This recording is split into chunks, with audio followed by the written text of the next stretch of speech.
आनंद का गौतम से वास्तविक संबंध उसके चचेरे भाई का था। जब गौतम ने लोगों को भिक्षु बनने की दीक्षा देनी शुरू की तो आनंद उसके पास आया और बोला, मैं भी भिक्षु बनूंगा, लेकिन अगर मैं आपका शिष्य बन गया तो मैं एक शर्त रखूंगा और आपको उसे सुनना होगा, क्योंकि मैं आपका बड़ा भाई हूं। मैं आपका शिष्य बन जाऊंगा, लेकिन मैं हमेशा आपके साथ रहूंगा। आप मुझे कभी किसी काम पर नहीं भेजेंगे। मैं हमेशा आपकी परछाई बनकर रहूंगा। गौतम ने ऊपर देखा और कहा, यह आप पर निर्भर है, मुझे कोई समस्या नहीं है। अगर आप शिष्य बनना चाहते हैं और आप कोई शर्त रखना चाहते हैं तो आपको शिष्य होने का स्वाद कभी नहीं मिलेगा। जिस क्षण आप कोई शर्त रखते हैं, आपने जीवन की सभी संभावनाओं को नष्ट कर दिया है। गौतम हंसे और कहा, ठीक है। जब उनकी यह शर्त थी तो उन्होंने शर्त पूरी कर दी। उन्हें कोई समस्या नहीं है। एक बार गौतम ने अपनी पत्नी से मिलने का फैसला किया, जिसे उसने 8 साल से ज्यादा समय से नहीं देखा था। वह आधी रात को चला गया था, जब उसका बच्चा बहुत छोटा था। यशोदा बहुत ही घमंडी महिला थी। उसे बहुत दुख हुआ कि वह आधी रात को बिना कुछ कहे चला गया। उसने राज्य, अपने बेटे, अपनी पत्नी को छोड़ दिया और बिना कुछ कहे चला गया। 8 साल बाद वह उससे मिलने गया, क्योंकि वह चाहता था कि यह संभावना जो उसने अनुभव की थी उसके लिए संभव हो जाए। गौतम ने आनंद से कहा, अब मैं अपनी पत्नी से मिलने जा रहा हूं। कृपया दूर रहो, तुम्हारी जरूरत नहीं है। वह पहले से ही बहुत नाराज और क्रोधित है कि मैं आधी रात को चला गया। अब अगर मैं तुम्हें एक साथी के रूप में लेकर अपनी पत्नी से मिलने जाता हूं तो वह इसे ठीक से नहीं लेगी।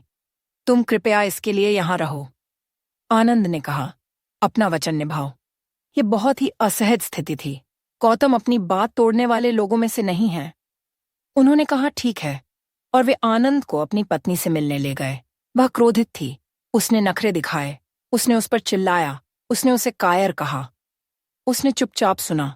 फिर उसने उससे कहा, वह आदमी जिसने तुमसे शादी की थी अब नहीं रहा। वह आदमी चला गया है, लेकिन मैं यहां हूं। अब मैं बुद्ध हूं। मैं एक आत्म साक्षात्कारी व्यक्ति हूं। उस आदमी के लिए जो कुछ भी संभव था वह शायद कुछ और बच्चे थे, लेकिन अब कुछ जबरदस्त संभव है। ये आदमी बिल्कुल अलग है। कृपया मेरी ओर देखें, मैं वही व्यक्ति नहीं हूं। उसने कहा, कुछ नहीं करना, आप मेरे पति हैं। आनंद जैसे रिश्तों पर ये सभी शर्तें हैं।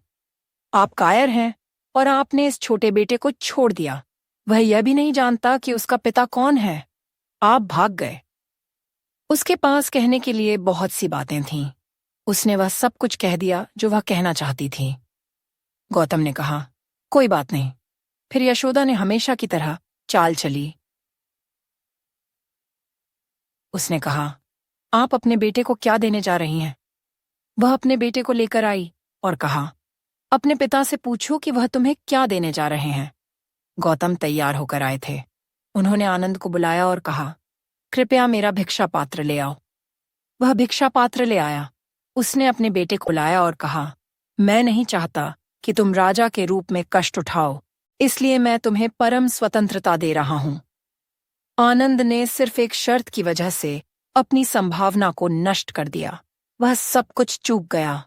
जब गौतम अपनी मृत्युशैया पर थे, सिर्फ प्रबुद्ध शिष्य ही अंदर गए, बाकी सभी बाहर रह गए। आनंद ने रोते हुए कहा, मैं उनके बहुत करीब था, लेकिन मैं उनके घेरे से बाहर रह गया। क्यों? मेरे साथ ऐसा क्यों नहीं हुआ? जब लोगों ने गौतम से यही सवाल पूछा तो उन्होंने कहा, एक चम्मच सूप का स्वाद कैसे ले सकता है? अगर आप सूप का स्वाद लेना चाहते हैं तो आपको जीभ के बारे में जागरूकता की जरूरत है। जिस पल आप जीवन में शर्तें तय करते हैं, आप बेजान हो जाते हैं। आप एक चीज में सिमट जाते हैं और दूसरी चीज को कम करने की कोशिश करते हैं, लेकिन वह दूसरी चीज आपसे दूर होती है। आनंद के साथ यही दुर्भाग्यपूर्ण बात थी। गौतम बुद्ध के जीवन में एक बहुत ही अद्भुत घटना घटी। एक दिन सुबह वे अपने शिष्यों की सभा में बैठे थे और एक व्यक्ति आया। वह राम का भक्त था। वह जीवन भर सिर्फ राम राम राम करता रहा है, और वह सिर्फ मंदिर ही नहीं गया, उसने खुद भी कई मंदिर बनवाए हैं। वह बहुत बड़ा भक्त था।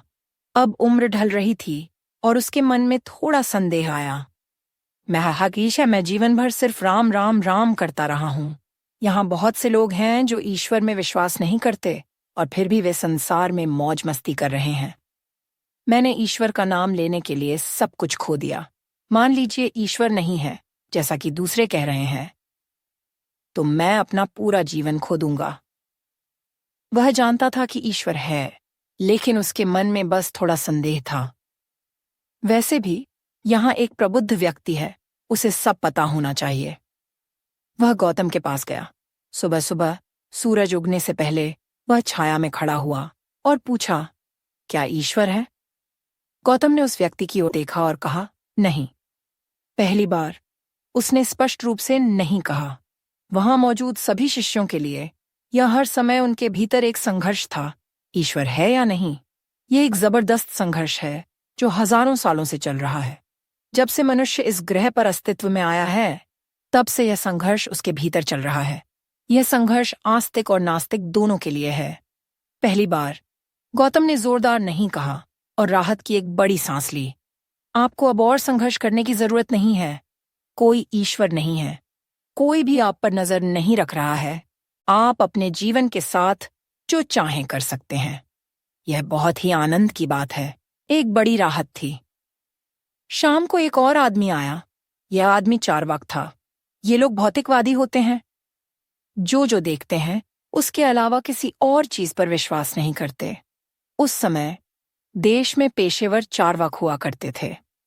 वे आपके शहर में आकर चुनौती देते थे, मैं आपको सिद्ध कर दूंगा कि ईश्वर नहीं है। अगर आप मुझे सिद्ध कर देंगे कि ईश्वर है तो मैं आपको इतना पैसा दूंगा, लेकिन अगर मैं आपको सिद्ध कर दूं कि ईश्वर नहीं है तो आपको मुझे इतना पैसा देना होगा। यह उनका पेशा था। वह एक विशेषज्ञ चार्वाक था।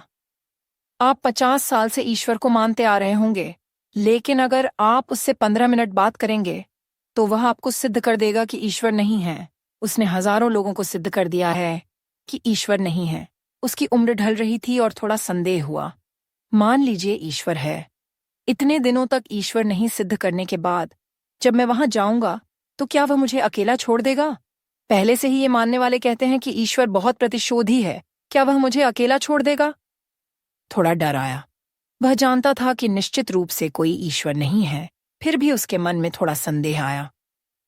वह शाम को सूरज ढलने के बाद गौतम के पास आया और छाया में खड़े होकर उसने वही सवाल पूछा, क्या ईश्वर है? गौतम ने उस आदमी की तरफ देखा और कहा, हाँ। शिष्यों में फिर से उथल पुथल मच गई। सुबह वे बहुत खुश थे कि ईश्वर नहीं है। शाम को वह कहता है कि ईश्वर है। गौतम क्या खेल खेल रहा है? आखिर खेल क्या है? क्या वह सिर्फ भ्रम पैदा करने की कोशिश कर रहा है? अब पूरा खेल यह है कि सारे विश्वास को खत्म कर दिया जाए ताकि आप वाकई खोज करें। विश्वास के साथ आपने सिर्फ खोज को नष्ट किया है। एक खास दिन गौतम आए और मंच पर बैठ गए। सैकड़ों शिष्य उनके बोलने का इंतजार कर रहे थे। इस समूह में एक व्यक्ति था जिसे महाकश्यप के नाम से जाना जाता था। वहां मौजूद बाकी समुदाय ने तय कर लिया था कि वह पागल है, क्योंकि वह कभी गौतम बुद्ध की बातें सुनने नहीं आता, वह कभी ध्यान नहीं करता या कुछ नहीं करता। वह बस एक मूर्ख की तरह पेड़ के नीचे बैठा रहता है। वह कोई चतुर आध्यात्मिक व्यक्ति नहीं है, वह बस वहीं बैठा रहता है। हर किसी ने उसे एक मूर्ख समझ लिया था जिसे आप कुछ नहीं सिखा सकते। इस दिन गौतम आए और बैठ गए। उनके हाथ में एक फूल था। वह बस फूल को देखते रहे। लोग उनके बोलने का इंतजार कर रहे थे, लेकिन वह फूल में इतने तल्लीन थे कि उन्होंने एक शब्द भी नहीं बोला। मिनट घंटों में बदल गए, लेकिन वह बस फूल को देख रहे थे। उन्होंने कभी बोलने की जहमत नहीं उठाई। अचानक महाकश्यप हंस पड़े। वह जोर जोर से हंसे। फिर गौतम ने महाकश्यप और बाकी लोगों की ओर देखा और कहा, जो मैं शब्दों में दे सकता हूं वह मैंने तुम्हें दे दिया है। जो मैं शब्दों में नहीं दे सकता वह मैंने महाकश्यप को दे दिया है। यहीं से जैन की शुरुआत हुई। इसमें कोई विज्ञान, शिक्षा, शास्त्र, विधि या अभ्यास नहीं है। आप बस बैठकर प्रतीक्षा करें। जब यह घटित होता है तो यह आपके साथ घटित होता है। जैन एक पागलपन भरा रास्ता है, लेकिन बहुत ही अद्भुत रास्ता है, क्योंकि इसमें कहीं भी कोई बंधन नहीं है। लेकिन अगर जैन को घटित होना है तो इसके लिए महाकाश्यप होना चाहिए। कोई ऐसा व्यक्ति होना चाहिए जो उस स्तर की समझ रखता हो, अन्यथा यह घटित नहीं होता। बुद्ध और महाकाश्यप के बीच जो हुआ वह दुनिया में झेन का पहला दर्ज क्षण है। ऐसा पहले भी कई बार हो सकता था, लेकिन यह आध्यात्मिक मार्ग नहीं बन पाया। एक दिन एक व्यक्ति गौतम बुद्ध से मिलने आया। गौतम एक छोटे से घेरे में अकेले बैठे थे और वह व्यक्ति 2 मुट्ठी फूल लेकर आया था, क्योंकि भारत में अपने गुरु का अभिवादन करने का यही सामान्य तरीका है। जैसे ही वह व्यक्ति उनकी ओर आया, गौतम ने उसकी ओर देखा और कहा, इसे गिरा दो। जब उसने ऐसा कहा तो उस व्यक्ति ने सोचा कि चूंकि वह इन फूलों को भेंट के रूप में लाया है, इसलिए गौतम उसे इसे गिराने के लिए कह रहे हैं। फिर उसने सोचा, शायद यह अशुभ है क्योंकि मैं इसे अपने बाएं हाथ में लिए हुए हूं। यह भी संस्कृति का एक हिस्सा है कि अगर आप किसी को अपने बाएं हाथ से कुछ देते हैं तो इसे अशुभ माना जाता है। इसलिए उसने अपने बाएं हाथ से फूल गिरा दिए और फिर उचित तरीके से आगे बढ़ गया। गौतम ने एक बार फिर उसकी ओर देखा और कहा, इसे गिरा दो। अब उसे समझ नहीं आया कि क्या करना है। फूलों में क्या खराबी थी? उसने बाकी फूल गिरा दिए। तब गौतम ने कहा, मैंने इसे गिराने के लिए कहा था, फूलों को नहीं। जिसने फूल लाए थे, तुम्हें उसे छोड़ना होगा, अन्यथा तुम बुद्ध को नहीं जान पाओगे। तुम आओगे, तुम झुकोगे, तुम सुनोगे और तुम चले जाओगे, लेकिन तुम नहीं जान पाओगे कि एक प्रबुद्ध व्यक्ति के साथ होने का क्या मतलब है। तुम पूरी तरह से संभावना से चूक जाओगे। अगर आप अपने जीवन में एक बिल्कुल नया आयाम जोड़ना चाहते हैं तो आपको उसे छोड़ना होगा, किसी और चीज को नहीं। अपने काम, परिवार या उस चीज को छोड़ने का कोई मतलब नहीं है। अभी जिसे आप मैं कहते हैं, वह सिर्फ विचारों, भावनाओं, राय और विश्वास प्रणालियों का एक समूह है। अगर आप उसे नहीं छोड़ते तो नई संभावना कहाँ है? क्या आप सिर्फ पुरानी चीजों को कुछ अतिरिक्त चीजों से सजाने की कोशिश कर रहे हैं? इससे कोई मदद नहीं मिलने वाली। इससे चीजें और मुश्किल हो जाएंगी। लेकिन अगर आप सिर्फ इसे छोड़ दो कहते हैं तो यह नहीं छूटता। इसलिए कुछ तरीके और प्रक्रियाएं हैं जिन्हें अपनाया जाना चाहिए ताकि यह छोड़ना संभव हो सके। गौतम और उनके शिष्य लगातार गांव-गांव और शहर-शहर घूमते रहते थे। वे जहां भी जाते, उनके साथ कम से कम 2000 से 3000 भिक्षु होते थे। ये सभी लोग भिक्षा मांगकर अपना भोजन खाते थे। भारत एक ऐसी संस्कृति है जहां अगर कोई आध्यात्मिक व्यक्ति आपके दरवाजे पर आकर भोजन मांगता है, भले ही आपके अपने बच्चों ने खाना न खाया हो, तो आपको पहले उसे भोजन देना चाहिए। जब लोग ऐसे थे तो हर बार जब वे 2000 से 3000 भिक्षुओं के साथ किसी शहर में प्रवेश करते तो अचानक ग्रामीणों पर दबाव बढ़ जाता। इसलिए उन्होंने एक नियम बनाया कि वे कभी भी किसी स्थान पर 3 दिन से अधिक नहीं रुकेंगे ताकि लोगों पर बोझ न पड़े।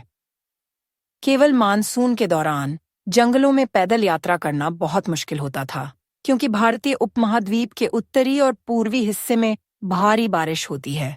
जंगलों से होकर चलना जोखिम भरा होता और कई लोगों की जान चली जाती। इसलिए यह वह समय था जब वे एक बड़े शहर में रहते थे और कई घरों में फैल जाते थे। दिन के समय भिक्षु भिक्षा मांगने के लिए बाहर गए। आनंद तीर्थ की मुलाकात एक वेश्या से हुई।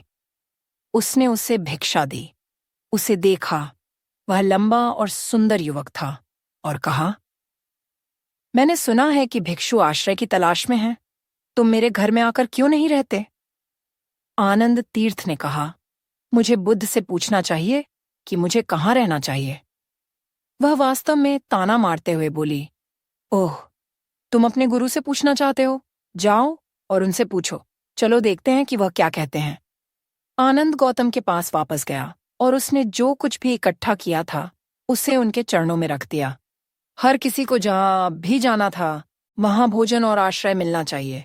इसलिए आनंद ने पूछा, यह महिला मुझे आमंत्रित कर रही है, क्या मैं वहां रह सकता हूं? गौतम ने कहा, अगर वह तुम्हें आमंत्रित कर रही है तो तुम्हें वहां जाकर रहना चाहिए।